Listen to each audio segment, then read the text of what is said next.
Assalamu alaikum Ali. Assalamu alaikum, Hajj. My apologies, Khayy. You're good, you're good. I'm ready when you are. Okay, give me 1 second. Let me just ready to go, bro. Go ahead. All right.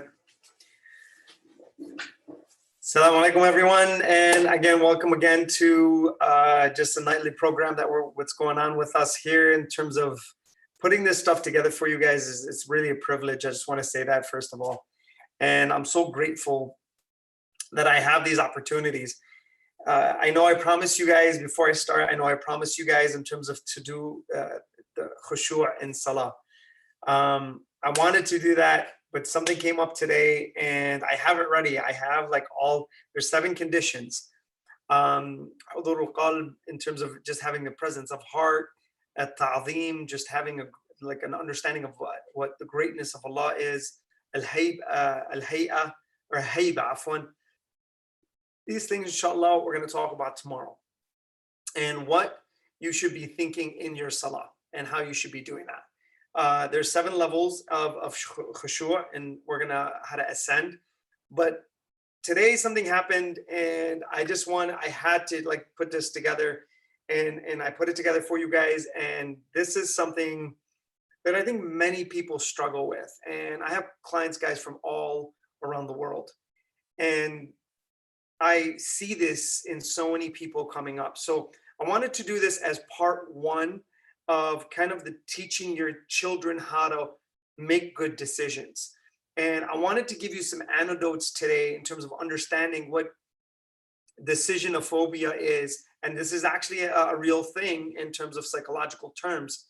And so I wanted to kind of make this as part 1, and part 2 is going to be tomorrow in terms of that. So I can give you guys a little bit and how to really take things to another level.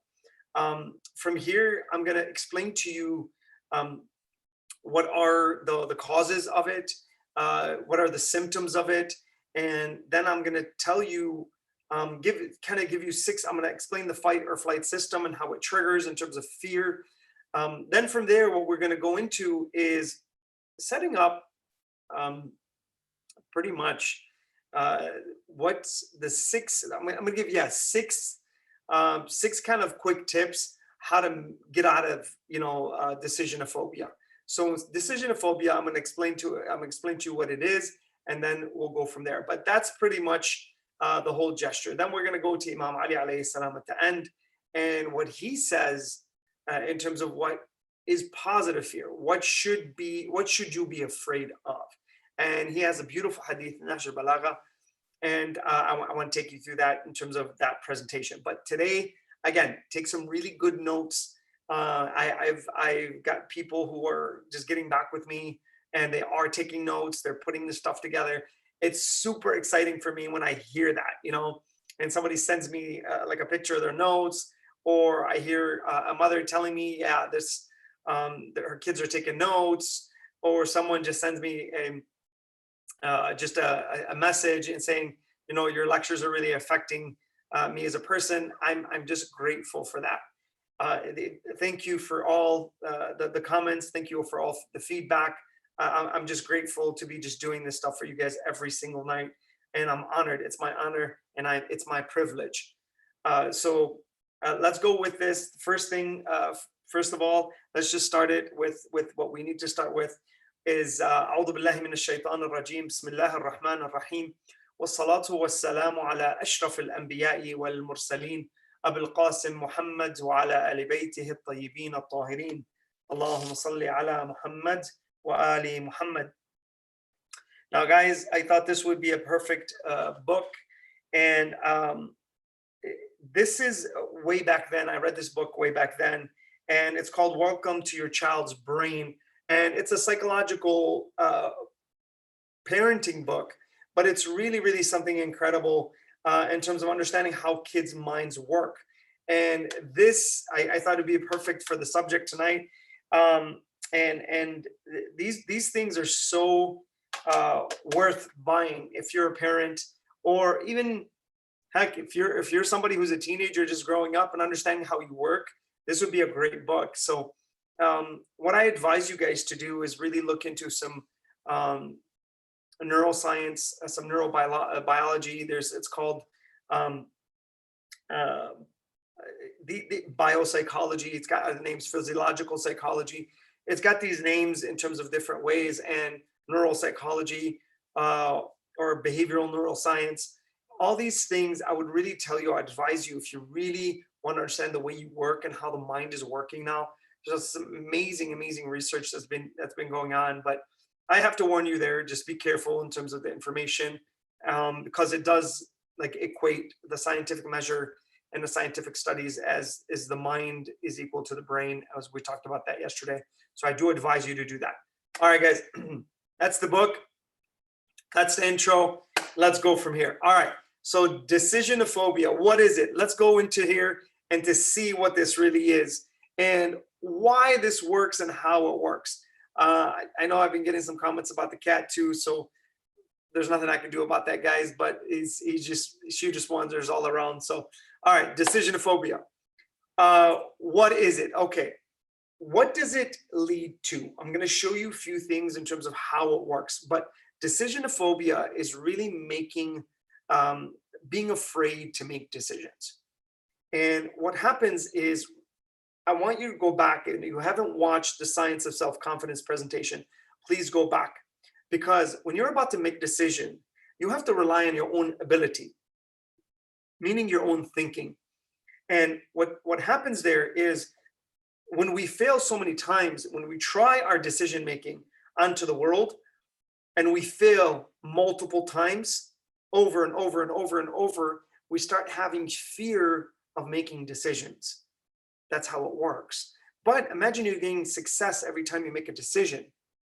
Then you build confidence. So low self-esteem is connected to this. And self-confidence is also connected to this. And self-efficacy is also connected to this. So I wanted to kind of give you guys a general realm. I know we did kind of in terms of the spiritual aspect today. Today I shifted a little bit. Forgive me, I know I promised, but I wanted to do this today so I can get till tomorrow, and possibly I can do khushu' after that. Okay. So these topics are so cool. They're just amazing. Once you guys, I promise you, when I'm doing any kind of, I'll give you some examples. When I'm doing any kind of coaching and you see the other person struggling with their decisions, but you're confident and you know exactly what to do, and you just need them to walk down that line on their own. You don't want to tell them what to do. And they start seeing the road. It's incredible when that happens. You as a mentor and the mentee starts taking on that road and they see it. You're already comfortable. You don't feel the emotional storm that they have inside, because the fear has just robbed them of any kind of peace. And then they're just walking on this line, and it's so scary for them. You know they're going to be okay because you're right there, okay? And they have a sense of confidence that you're also there. But this is the experience I go through time after time after time. When someone enters their discomfort zone and that fear is crept in now, and they're like, oh my God, I have to make this decision. Then what I do is I tell them I'm behind them, but they start walking away, and I stop. Then they're in the middle of the forest thinking I'm behind them, but they make great decisions to get there. Then eventually what happens? They turn around and they look at me and I'm not there, and they freak out. But it's amazing what happens when I do that. I don't do it to trick the person. I do it to show them that to be confident in who you are, believe in your ability, walk into the corridor of uncertainty, walk into the corridor of darkness, but you already have the light. Just shine it and you're going to be fine. Most people are terrified of these things, especially those kinds of decisions. Then some people, okay, they're usually high on empathy, and they just walk into the darkness blindly without any thinking at all. That's the extreme on the other end. You don't want to do that either. That person, you got to hold them and pull them back. Like, where are you going? Come back here. You're going way too far. You're way too rash. Stop. So it's a combination of the both. When you are strong in decision making and you're confident, you have great knowledge, great wisdom, and you have strong emotional sets that are connected to that. That's insight. Your heart then can see, and you just guided. You don't need the light even. You just know where to go. Your heart knows how to maneuver, and it just guides you. It's incredible. Rasulullah sallallahu alaihi wasallam says, "Al-mu'min qalbahu daliluh." Qalbuhu daliluh. See, his heart is his navigation, because it's got, as long as it's got the right intention in it, it's incredible what happens. What decision of phobia are you going to have? I love to make decisions. I love to live life. I want to move. This is incredible when you start taking on challenges and you're just wondering what the next challenge is. Wow, this is incredible. All right, I'm about to get, let's say I want to get married to someone, and certain people are telling me no, but I'm so confident. I know this person is a great person, but ultimately, hey, it's just all these things, they work on you. But then you have to have the strength to push forward, stand strong, and not care. It's in terms of these kinds of not care, make sure that the person is a good person. That's not what I'm saying. But make sure that person is, but your thought process, it's there, your heart's there, and and you have conviction, and move. That's incredible. Now, what happens here in terms of decision phobia? Decision phobia can lead to this. Watch this. I'm going to give you 3 things. Okay, can lead to confusion and high levels and a high level of dependency on others. Meaning, I need verification constantly. A lot of the parents, listen up. If you're a parent, please. What we do is we make our kids so dependent on our decision making that we don't allow them to make decision making. We don't allow them to make any decisions, and they actually go forward. And then we protected them so much that when they have to face the outside world, guess what? They don't know how to do anything. So don't protect your children. Teach your children how to do what? Make decisions. When the snakes are coming, okay, don't protect them from the snakes. Teach them how to cut up the snakes. That's how you do that in terms of these kinds of things. So you don't want to create codependency. Codependency is when a child is completely what? Dependent on you. And guess what? When you're a codependent adult, you will attract, guess what? Narcissistic people into your life. That, like, if you want to read up about that, read up about it. Codependence and narcissists and how they attract. It's incredible. Now, I'm not giving you too much here. I just wanted to kind of give you a little bit of just what codependency means. Codependency is a dangerous thing. You don't want to be a 30-year-old adult and you're still codependent and you don't even know it. Okay, you gotta teach you gotta teach your children how to make decisions, and they don't get confused and they're literally, I have some patients who are like literally 30, 40, 50 years old, and they suffer from stuff like this. So be careful. That's number 1. So it can create high levels of what? Dependency. Number 2, persons with arachnophobia often lack control over their decision or the direction of their life. Huge in terms of understanding. Inna ila rabbika al-muntaha. Even we get confused about stuff like that. Is there a heaven? Is there a hell? That's how far this can go. Okay, you got to be very careful with this thing.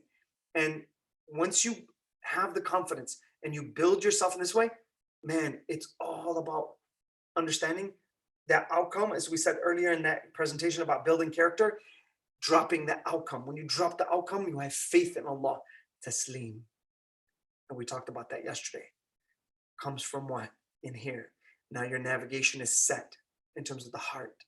What happens in terms of direction? Allah Azza wa Jal is the ultimate meaning.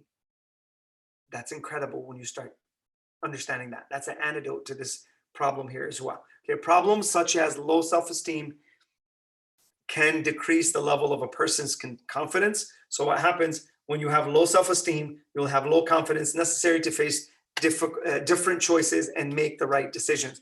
Guys, we talked about this a million times. It's incredible what happens when you lack self-esteem. We said self-efficacy. Go back to the presentation on self-confidence. That's why I did these things in the beginning, so we build on them coming down the line. Okay, self-esteem, self-efficacy leads to self-efficacy is a belief in your own ability. Self-confidence is, can I get to my destination and my goals? And those combination of those two create your self-esteem, how much you love yourself, self-worth, how much you value yourself as a person. That's how it works. Okay, so this, in terms of that fear, what happens?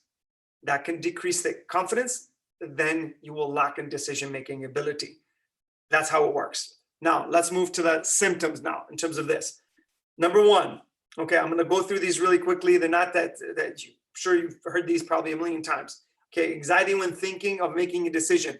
I know people and I tell them, like, listen, go on the internet to search something in terms of this. Now we're going to move towards the deck. They get anxiety of making that decision that I don't want to move on this. And they start doubting themselves and who they are and how they're thinking. I'm like, man, you just made it. You're just searching. You're just researching of what's going on. So anxiety happens when you're about to make a decision. That's number one. Number two, constantly avoiding making the decision. I avoid it. I don't want to make it. I don't want to jump into it. So I just run away from it. This is one of the symptoms of this kinds of things. Okay, unable to cope with their anxiety. So when a person doesn't have mechanisms of coping, they don't know how to shut their anxiety down. So I know a person today, and they were like, when I was talking to you, you know, I felt better, and I'm just going through pretty much just like a coaching session. But from here, what happens is once the person calms down, that anxiety goes away, and it's incredible how that happens. But that person learns how to cope with that. When the energy rises, they can shut it down. When the fire's coming up, they know how to put water on it. That's how it works. All right, number three, muscle tension. Okay, shaking and even like they sweat. And I'm going to show you what turns on all these right here. All of these in terms of what's going on. And I'm telling you, like, all of these stem from what? The challenges. We talked about challenges and skill set. Go back into that presentation in terms of getting into flow. And what happens when you have high challenge and high skill set and they meet, that's where flow happens. Flow is 79% of top performers can get into flow willingly. They can do that. We talked about that presentation. So from there, flow is optimal performance, where you're just performing at your top. So all of these come from challenges. When we're challenged and we get these symptoms and we can't make the decisions because we freeze. We don't know how to deal with our anxiety. We don't know how to move towards the right emotion quickly. We don't right decision quickly. So that's how it works. Number five is, some people just go to this far. They panic, like panic attacks. It can go this far, guys, in terms of these kinds of things. So those are some of the symptoms. All right. Now, what does the Quran say about how we're going to be tried? Okay. So challenges are there. Okay. They're going to come in contact with you. If you start feeling these symptoms, Allah has already told you, I'm going to challenge you. I'm going to give you the skill set. Meaning what? هو الذي يصوركم في الأرحام كيف يشاء. He fashions you in the womb of your mother. When he fashions you, you spend 9 months in the womb of your mother becoming unique. Nothing like you. There's no other person who shares the same identity as you. Meaning your physiological makeup, your biological makeup. No other person that has existed, is existing, or will exist. You're your own universe. On that level, Allah's told you, I'm going to try you. And that level, I fashioned you into this. And then he says, when I fashioned you, what I'm doing is I'm putting your tools that you need to take on life inside of you already. Why? Because he knows your capacity and he knows what you can handle, what you can't handle. Allah says in the Quran, إِنَّ اللَّهَ لَا يَظْلُمُ النَّاسَ شَيْئًا وَلَكِنَّ النَّاسَ أَنفُسَهُمْ يَظْلُمُونَ. So Allah does not burden you. لَا يُكَلِّفُ اللَّهَ نَفْسًا إِلَّا وُسْعَهَا. He does not burden you beyond your capacity. That means he has to give you a tool for every challenge that he knows you can overcome. He knows your capacity. He knows what you can handle. And he's giving you a tool already. Otherwise, he wouldn't be fair. And the second thing in our major pillars of our religion is al-adl al-ilahi. First is Tawheed, then Al-Adl al-Ilahi. It's the divine justice. So you have to believe in his divine justice in terms of he's absolutely just. So he wouldn't be just if he didn't give you every tool at birth or fashioned it into you to take on what? The challenge already, because he knows your capacity and your limit. So he knows the limits of your challenges and he's giving you tools to overcome them. That's how it works. So Allah then challenges us. What does Allah say? He says, وَلَنَبْلُوَنَّكُمْ بِشَيْءٍ مِّنَ الْخَوْفِ وَالْجُوعِ وَنَقْصٍ مِّنَ الْمَالِ مِنَ الْأَمْوَالِ وَالْأَنفُسِ like it's incredible how Allah Azza wa Jalla is fashioning, and he's telling us we will what? We will, in terms of 255, we will test you with what? How will you be tested? Like even in the best part, it says وَالثَّمَرَاتُ وَبَشِّرِ الصَّابِرِينَ, and he says even and then he said give good news to what? The ones who are patient. One of the antidotes in terms of all this stuff is what? It's patience and us being able to hold back. But Allah says, and you will surely be tested with something of what? Fear, of loss. You're going to lose, okay, something. Number 2, hunger. You're going to get hungry. Some people have these trials. Look at how many different challenges. Fear, hunger, loss of wealth, okay? Lives. You're going to lose people you love, you care for, okay? You're going to lose them. You're attached to these things, okay? And you're going to be able to that's a sense of loss. Allah's telling you this. I'm going to try you. Don't be afraid. You have the ability to do it. وَإِذَا, as we said yesterday, وَإِذَا سَأَلَكَ عِبَادِي عَنِّي فَإِنِّي قَرِيبٌ أُجِيبُ دَعْوَةَ الدَّاعِ إِذَا دَعَا. He says, I'm here. I'm next to you. Okay? Call on me. When you call on me, I'll answer you. It's right there. So Allah Azza wa Jal gives us these trials to keep us close to him, to keep you in need.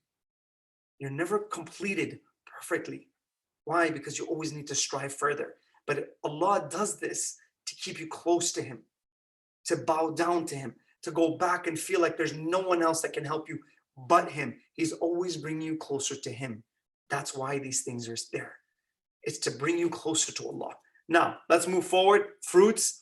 And now give good tidings to the patient. Okay, remember that one. So patience has 3 levels, and I'm not going to go into that, but الثقة بالله, تبديل اللذة والشكر.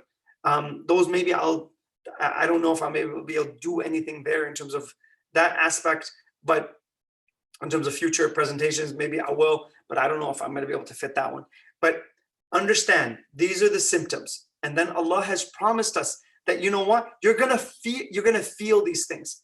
But when we lose belief in Allah, that he's what? Capable of removing these things in front of us, then what do you think is going to happen? We're going to be what? In fear all the time. And a person who doesn't really believe in Allah, they don't believe in what? Patience. Because why should I be patient? I just want what I want it now. I want it and I want it now. Why should I be patient? Whatever I want, I could take. Why should I even care?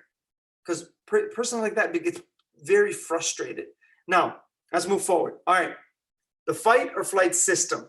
Guys, this is a physiological response of threatening situations, which gets a person ready to either forcibly resist or run away. So what that means is I'm going to fight. Challenge comes. Okay. I'm going to fight or I'm going to flight. That's the way it works. So in terms of, I have a video on YouTube in terms of public speaking, and I was asked this question, you know, how does that, when you're fearful, how does that work?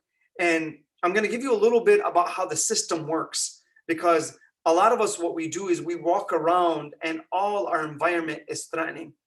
All the people who we're connected to is threatening. Our job is threatening. Our kids are threatening. Our mom and dad are threatening.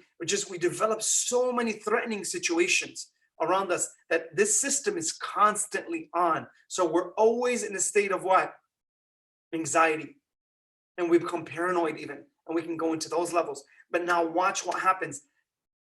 The fight or flight system, let's say you're about to give a speech. I'll give you an example. And this is what the video actually goes through. And the fight or flight system turns on when the challenge approaches, when there's a fearful situation in the outside world. It happens subconsciously. And this is one theory of Joseph Ledoux. And this is what he says about what happens in the brain.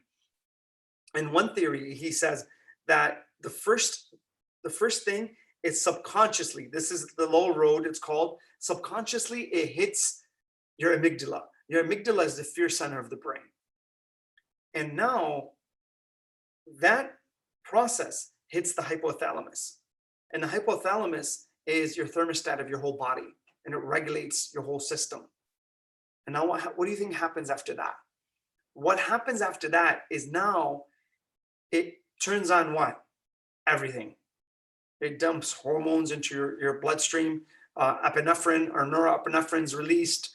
Adrenaline is released into your system. Your sugar level is spiked in terms of how it turns on, and it's dumped into your bloodstream. Like literally everything in your body is just on high alert. High heart rate goes up. Your palms start sweating. Everything turns on, as we said earlier. All those things they happen right when you're about to go on stage, because now there's a fearful situation. What is the fearful situation? My competence is going to get judged, meaning the way I present, how smart I am is going to be judged. Can I present in front of people? Can I be a leader? Can I talk? Can I do this stuff? So my competence is going to be judged. That's threatening to me. That's fearful. And some people actually rate public speaking at a higher rate than the fear of death. So they actually fear public speaking more than death. That's incredible in terms of how much it turns on the system. That's why I'm using this example. So when that system turns on, what should you do? I'm going to give you some equations to follow. So what happens on the low road, that's subconscious, automatically turns on. That's not underneath your control. You don't have control over that. When any threatening situation happens, your parasympathetic system and your sympathetic system, they turn on, okay? One or the other. One keeps you calm, one just energizes you. Which one is going to what? Win. So now, here's what happens. That low road has to get validation from the neocortex, your conscious level. So this is subconscious and implicit. This is conscious and explicit. So it has to get what? Validation. And it has to ask, it has to go upstairs, has to knock on the door, say, hey, there's a signal, we have a signal here. We're trying to make sure that this is a threat. You open the door and it's like, they ask you that. And you're like, you know what? No, just a false alarm. Don't worry about it. It's okay. I got this. You just go back to sleep. Subconscious, go back to sleep. There's no threat. Subconscious mind goes to you, are you sure? You sure about that? Let me know. I'll dump all the hormones you need. I'll get you ready to fight or just run. Either one, just let me know. I'm ready. You're like, no, it's okay. I'm good. Those are your thoughts that go through your head. It's literally the switches to shut down the system is your thought process. So if you tell the subconscious mind, I'm okay, I'm fine, everything's good, there's no threat. Tawakkal Allah, wa tawakkal ala Allah, wa kafa billahi wakila. Okay? I drop the outcome and I don't have any fear, I'm okay. Anxiety starts what? Shutting down. The system actually shuts down when the cognitive part of you tells it, there's no threat. I'm scanning the area. I'm okay. You go up there and you just start speaking. And everything is amazing. You don't trip up on your own words. You don't try to control what's automatic in you already. And you're just flowing. There's two parts of you that get tripped up. There's two parts that are actually happening. There's your automatic system. Then what? There's your conscious system. Automatic system is how you flow and you don't care. I don't care about being judged. I'm fine. I'm going to slow down my voice here. And I'm going to make you feel like this is important. Because that's what the brain actually registers. That when I speak slow and I bring down my voice, your brain registers that this is important information. Can you do that in a speaking genre? Can you do that in a way where you're just so powerful and there's no fear, but you're actually playing with thoughts and you're painting the picture with it? And it's incredible when you can do that. But the system is fully underneath your control. It doesn't control you, you're controlling it. And now you flow and your automatic system is just going and thoughts are just coming to you. And now al-ilham al-ilahi, it's like you're just getting these ideas and you're just in flow. And you enter that realm. And subhanAllah, your heart starts to speak. It's no longer your tongue. You're not trying to control your automatic system. That's what people do, by the way. They get so scared that they're trying to control their words, and then they trip up this automatic system. Should I say this? Should I that? They start infusing thoughts where they shouldn't be. It's like adding noise in between piano keys while you're playing a song. You can't add the noise in between. You got to have that delay, as I just did. And now it flows. Everything flows. So the fight or flight system is a huge part of this in terms of the fear of decision making. You got to be very careful when this happens and how it goes to you, okay? Now, let's take a look at Imam Ali alayhi salam. Imam Ali, this is Nahj al-Balagha 175. And if you want a copy of Nahj al-Balagha, it's on alislam.org. You can just search Nahj al-Balagha and it will come up in terms of it has the sermons, the sayings. This is in the short sayings at the end, 175, and the letters of Imam Ali. Get that book. It's an incredible book, and it's literally known as the sister of the Quran. That's something you got to have in your library. But it's online, the whole book. You can go on alislam.org is a huge library. And there's another website. It's called lbx.org, and you can sign up for that. They actually have Harvard classes on that website, huge website in terms of that aspect. I'm going to check the URL. I can't remember 100%, but I'm going to check it for you. Join me tomorrow just to make sure that I have that. So Imam Ali alayhi salam, in terms of the fear system, and he's telling you, okay, when your subconscious mind walks upstairs, knocks on the door, hey, is this a fearful, threatening situation?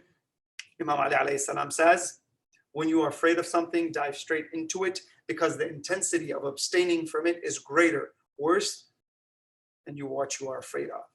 Okay? Learn how to step forward with rationale now, with wisdom, not just being rash and crazy. Be wise in your decision making, but shut down the fear by shutting down the system. All right? Now, 6 tips. I'm going to go through this real quick. If you have those systems, if you are afraid of making decisions and you don't trust your own ability and you need someone to constantly validate who you are and what you are doing and how to move forward, and you can't make a decision for yourself because you don't trust who you are, listen up to these things and we'll move from there. Then I'm going to take you the last one, which is positive fear and who we should fear. And Imam Ali alayhi salam gives us a beautiful hadith for that. And here we go. I'm going to go through these real quick and then we'll go from there. All right, number 1, make a lot of decisions daily. Guys, this is what I tell a lot of my clients. Listen, you got to learn how to make decisions. And if you want to master the skill for decision making, you will need, as the first thing is to make a lot of decisions. Okay, that's the first thing you need to do. And when you start making decisions, I'm going to show you what the next step is. Which type of decision should you make? But make a lot of them. When you're making decisions, and listen, I'm gonna eat this banana or I don't eat this banana. I'm thinking of my health. Okay, but check the fear. At that moment, check it. See, take a diagnosis. What am I afraid of? Is there something that's giving me anxiety? And whenever you feel that fear, oh my God, I shouldn't do this, check what the fear is. Check it. It's incredible how this works. Okay. So number one, make a lot of decisions daily. Make a lot of them. Okay. Number two, okay, start with what? If you're going to make a lot of decisions, I don't want you to go over there and make a decision about selling your company, or make a decision about starting a business, or make a decision about getting married, or these kinds of things. That's not what I'm telling you. I'm saying to you is make very small decisions, okay? Decisions that don't have a lot of responsibility, okay? If you want to make good decisions, you will need to start making decisions. That's what you need to do. Now, but the best way to overcome fear of making the wrong decision is to what? Make small decisions. Small decisions is key. It's key. Why? All right, I have a fearful situation that challenges come to me. It's not that big. I think I can overtake it with my skill set, and I hit it and I win. What do you think happens after that? That starts building your self-esteem. Now your mind is saying, wait a minute, my code right now is saying he loses all the time or she loses all the time. Wait a minute, they just won. Okay, then you pay attention to this. And now you win again and again, and you get the small decisions in terms of winning. Now you build momentum. That's the way it works. Once you build momentum in decision making, and you start growing and growing, and you start taking on bigger and more massive decisions in terms of the way you grow, you stop fearing purchasing this or purchasing that, which is a very small purchase. You could purchase companies that are millions and millions and millions of dollars, and you won't have any fear. So you got to start with the small little things, okay? And in the Quran, I wanted to allude to this. يا أيها الذين آمنوا لا تتبعوا خطوات الشيطان إنه لكم عدو مبين. Okay, oh, you who believe, don't follow the steps of shaitan. Shaitan takes your heart little by little. Win your heart little by little. That's how you should do it.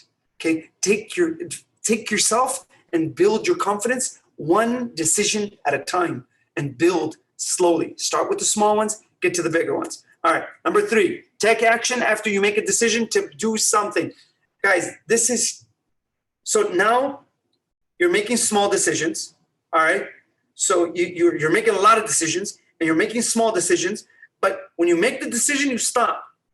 No, don't stop. You want to move forward so you can learn. You need to learn. Even when you make a wrong decision, you need to learn from that experience. You need it, okay?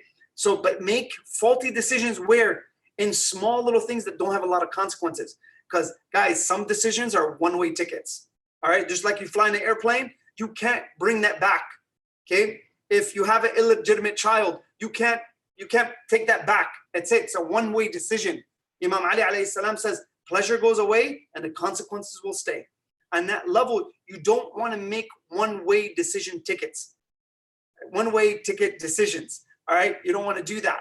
You want to make decisions, then check. You want to make the small ones, then you want to make a lot of them. You want to make small decisions, then what? Once you make the decision, follow through, push. Don't wait on what you're trying to do. Make that decision. Number 4, be informed if you want to increase your confidence when you make a decision. Okay, be informed, meaning what? Before you do anything, make sure you don't just use your intuition. You want informed intuition, meaning there's formulas in your thinking that I know if I do 1 + 1, I know it's going to equal 2. That's rationale, but that's mixed with right emotional states. It's incredible. If you have a high levels of confidence when making decisions, you will overcome your fear of making the wrong decisions. Guys, you see how, please, if you have not watched that episode of The Science of Self-Confidence, please go back and watch it, please.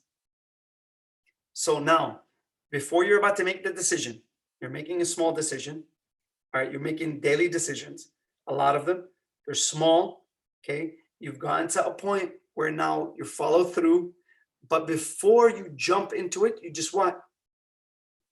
Understand you need informed intuition. So you what? Be informed before you make that decision, then move, okay? Number 5, learn from your mistakes. Now you made the decision, okay? Now it's after the fact, okay? You need to learn. So some of us don't learn when we're making decisions. Imam Ali alayhi salam says, how many people experience outcomes, experience life and decisions, and how many people experience lessons, and so few are takers of lessons. So you need to learn your mistakes from your mistakes. You need to learn and not repeat. He says, Imam Rasulullah sallallahu alaihi wa alihi, he says, a mu'min, okay, is never fooled twice. First time, you got me. Second time, there's no way. There's the line right here. That's it. I'm done. When you are like this and you can learn from your decisions, that's incredible. But one step better is when you can learn from a mentor's decisions, learn from other people's decisions. And when you're listening now, what I do, guys, is I steal lenses. And what that means is I steal experience from the other person. I listen so attentively to their mental perspective and their emotional structure. And I steal both those lenses. I steal the way they think and I steal the way they feel.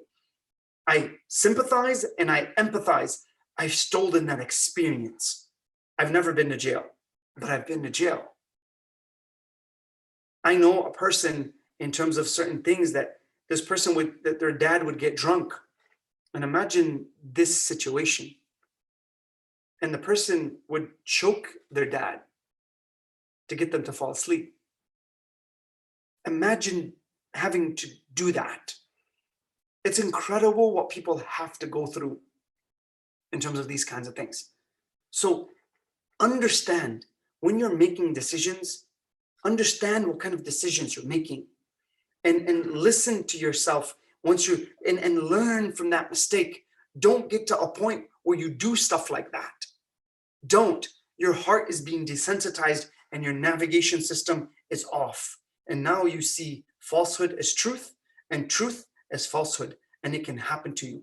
And we said, ختم الله على قلوبهم وعلى سمعهم وعلى أبصارهم غشاوة. That's incredible. So understand that. Now, number 6. All right.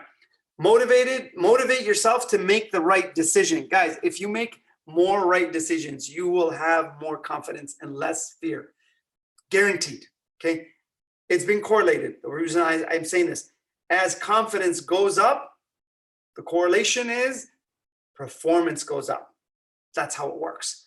As you become more confident and you become confident in your decisions that you're going to be able to get to this goal, guess what? You're going to love yourself more and you're going to care about yourself more.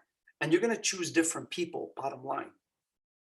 You're not going to look at people who have broken wings and try to fix them because you feel like you are needed. No, you want to fly with the highest of people. That's what you should seek. Okay? I'm not telling you not to help people. You should. But you don't want to get entangled with the wrong people either. You got to be very careful, especially if you're empathetic. Like, you got to be careful with which type of people you want to help, because that's a big problem for empaths. They want to help everybody and they feel with everybody and they feel that emotion. They walk up onto the water and they don't just touch the water and see, they just jump into the water because they want to help the person, but they don't realize there's sharks in the water. And that person is literally just joking and they're going to drown them because they wanted to get them in there. So you got to be very careful with these kinds of things, especially if you're empathetic with others. You got to know how to control that. So go over there, touch the water, see it sometimes, then back off. Sometimes you need to jump in, no problem. You need that person needs to be wise in your decision making. Now from here, when you are motivated and as your now confidence goes up, your performance goes up, now you're really feeling great about yourself and you're achieving what you want out of life and you're taking on your challenges and you're just rising over and over and over and over again. You need to be motivated to make as much as possible the right decisions. Guys, that's the way it works. So the next time you are in between, so whoever's watching right now, I want you to make me a promise for tomorrow. Everybody's calling you. See how I lowered my voice again? And I slowed it down. It's a technique that we use as speakers, okay? To make you feel like this is important. And I'm actually talking to your brain subconsciously right now. and you don't even know it. But here's what happens. Allahu Akbar, Allahu Akbar. It's time to break your fast. Food is calling you. You have a decision to make. You can meet with Allah and pray just the Maghrib prayer and go eat. You could do that. Or you could just go eat and have some food. Nothing wrong with, you could do whatever you want at the end of the day. But I want you to promise me for tomorrow. Promise yourself to make a good decision. For the rest of Ramadan, why don't you do that? It's another 2 minutes. 2 more minutes, just 2 minutes. But imagine those 2 minutes with Allah. What kind of value He will give you for that. I just really want you to think about that. So you're about to make, it's a small, small decision, but its weight is so heavy. It's heavy in the eyes of Allah Azza wa Jal. Okay? It's you pushing that temptation away even further. Because now I'm free to eat, unleash the beast. No, tame it back one more and say there's one more thing I have to do, which is the most important thing, is to do this. And we talked about yesterday the 4 things of establishing prayer. And number 1 was praying on time. Inna salata kanat ala al-mu'minina kitaban mawquta. Surely prayer has been ordained on the believers at fixed times. That's the way it works, guys. So make me a promise, make yourself a promise, and meet with Allah before you eat. I promise you the food is going to taste much better. Assalamu alaikum, and I'll see you guys tomorrow. Please keep us in your dua.